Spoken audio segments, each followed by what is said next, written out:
talking about lousy coaches. Oh, man. And, Guru driving me nuts today, Matthew Steiny. Talk about lousy coaches, which is every single coach that's never We're won not a title. saying that.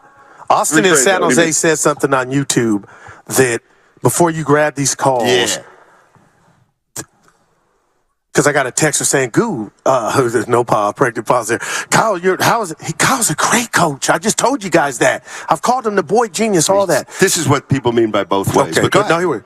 The fact that we don't know if he bypassed on a top-tier quarterback or what he deemed top-tier in Mahomes and Watson, because those are strikes. Nobody can take that away, because the Kyle that I thought I knew is a guy that can recognize a quarterback in a barn. He's just that. He has that uncanny ability. So, okay, no harm, no foul. You miss Watson, you miss Mahomes. Maybe he didn't want those guys. So the fact that you and I, as you sip your coffee, can sit here, and you said it early on in the first block of the show, hey, Goo, you might be right.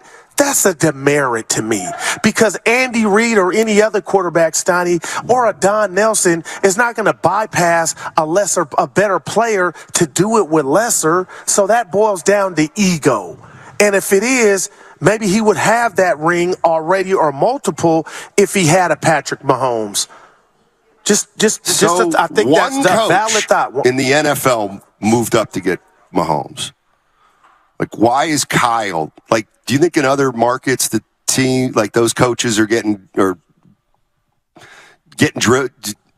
Like, I could sit here and say, it's a good thing they didn't draft Deshaun Watson.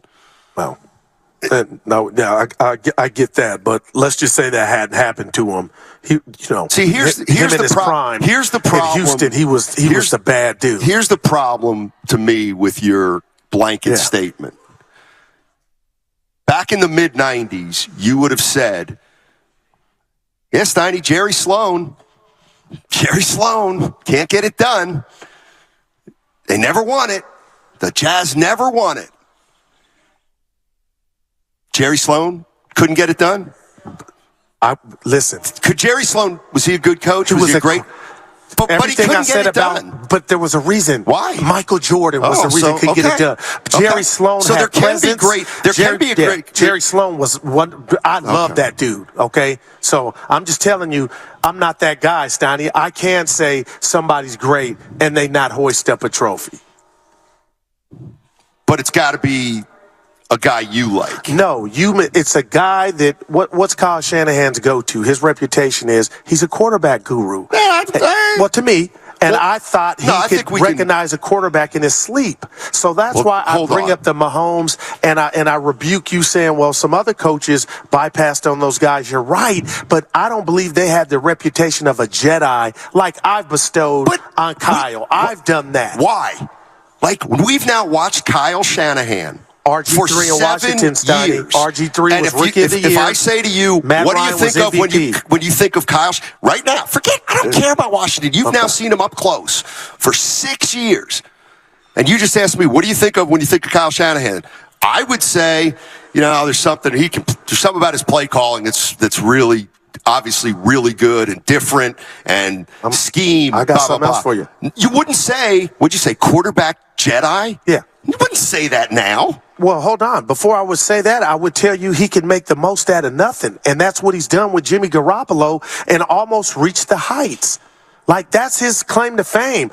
Hey, guys, I'm not working with a quarterback Jedi if in the next sentence you say can't identify quarterbacks.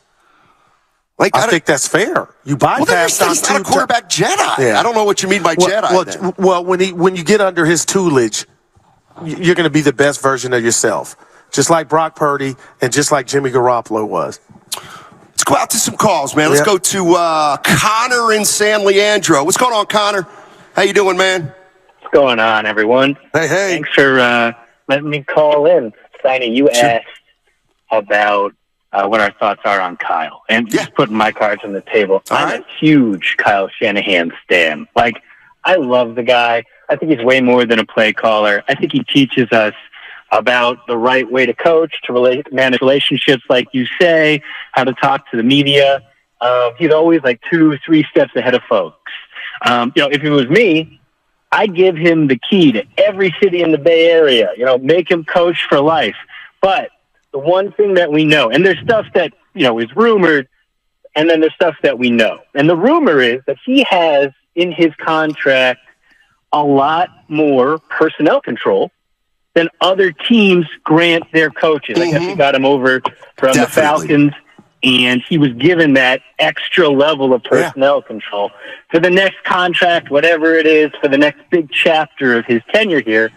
I think we got to dial that back. And why? Why? Because if we look at what he's saying now about Trey Lance, it's his third year. Even though he can take the top off of the defense and make it so that I'll have fewer people rushing my run first, run heavy offense, I still don't like him. Well, you know what? Then if we're there, then, sir, as the person who had control over personnel, you moved up to draft third for one of three quarterbacks that we rumored to know about. Right. Justin Fields, Trey Lance, Mac Jones. Now, whoever it was, that was shenanigans. We now know that was shenanigans. Like, what are you doing, man? You don't get to have this level of control as a coach. Then again, I just want to back off and say again, just to sandwich this. Yeah. I love that guy. He is everything I want in a coach and more. I think he's fantastic for Bay Area sports, and I wouldn't have it any other way than for him being the coach of this franchise. Thanks for taking that call. Appreciate it. Huh? Mike McCarthy, a great coach? Forget he's got a Super Bowl, Steiny. Right. But his teams have led the NFL with the most penalties. It's a yes or no. Do I think he's a great coach? No, I don't. We won a Super Bowl. Yeah, don't see, and that goes against your myth that I think it's bling or bust. No, it is bling or bust, but I just got you. Basically, I found the guy. Yeah, it's a gotcha moment. Dude, you're special. No, I just need you to stay out the YouTube chat. It's bothering me. Yeah. David's in Brentwood. Now you're seeing What's what I'm up, talking David? about. How you doing, man? Hey guys, give me just 1 quick second. Sure. I like this guy. Thank you. Just have to get out of the office. Oh yeah, Going back to this thing with Go ahead, put us on hold. This is the Constitution. Shanahan and Harbaugh. I got to tell you, okay. If you had asked me 5 years ago, I would have told you Kyle Shanahan. If you ask me now, I would take Jim Harbaugh in a heartbeat. Right. Two simple reasons. Okay.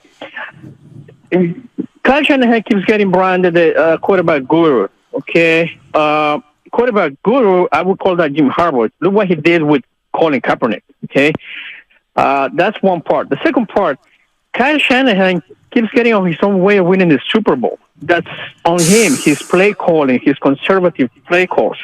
Okay? Jim Harbaugh spent the last 3 years of his tenure being sabotaged from the inside by his own GM and another guy that wanted to take his place. And he still made it to, 3 NFC championship games in the Super Bowl? In 5 years? So, yeah, going back to what Guru said, I mean, I wouldn't change Kyle Shanahan right now for anybody out there. Right. Except for Jim Harbaugh. I think Jim Harbaugh would get more out of this team than Kyle is, mainly because, like I said, not because Kyle doesn't know what he's doing, but because his ego is too big for him. Okay? If that wasn't his biggest problem, if he didn't have that problem, he would have won at least 2 Super Bowls by now. That's what I have to say. Man. It's a hot take. Man, that is a hot take. It's a hot take. It's good, Scott. There was something about Harbaugh. You want to wrestle? Because I'm going to say something to make you wrestle, and I'm not doing it on purpose. I mean, people. I know you looked at me yesterday about the same time. I'm very confident in the throwing of that red flag and that challenge. Yeah, that's what you think coaching is. That's like you think that's coaching. You're having a good year. That's pretty funny. You think that's coaching. But whatever's happening out there on the practice field, that doesn't mean anything. They would have said no other play is going to be as good. I was interrupting. Start over. Remember yesterday you were like, it was ludicrous, Goo, of you to say or condemn, and I didn't. It was just a thought I was sharing with you that Kyle didn't throw that flag. He choked on the flag. And everything in life could have changed. He froze. Okay. He froze. Jim would, remember you say that? Harbaugh, he would have threw it. That man, he would have threw it to be like, you know what? Hell, okay, we don't have any more. Nothing will be more important than taking this 7 off the board. But what you're missing, partner, is they would have galvanized the Niners as a team and coaching staff knowing that 7 came off the board. board. Okay, everything is good now. Take a deep breath. Woosah, and and where's you come Ricardo back. Montalban and Tattoo? We're now entering Fantasy Island. No. Jim Harbaugh would have thrown the flag. There's no doubt. Thrown the flag. That's Exhibit A. And the 49ers would have had a Super Bowl I didn't this say past that. year. Look at you, boy. You're special.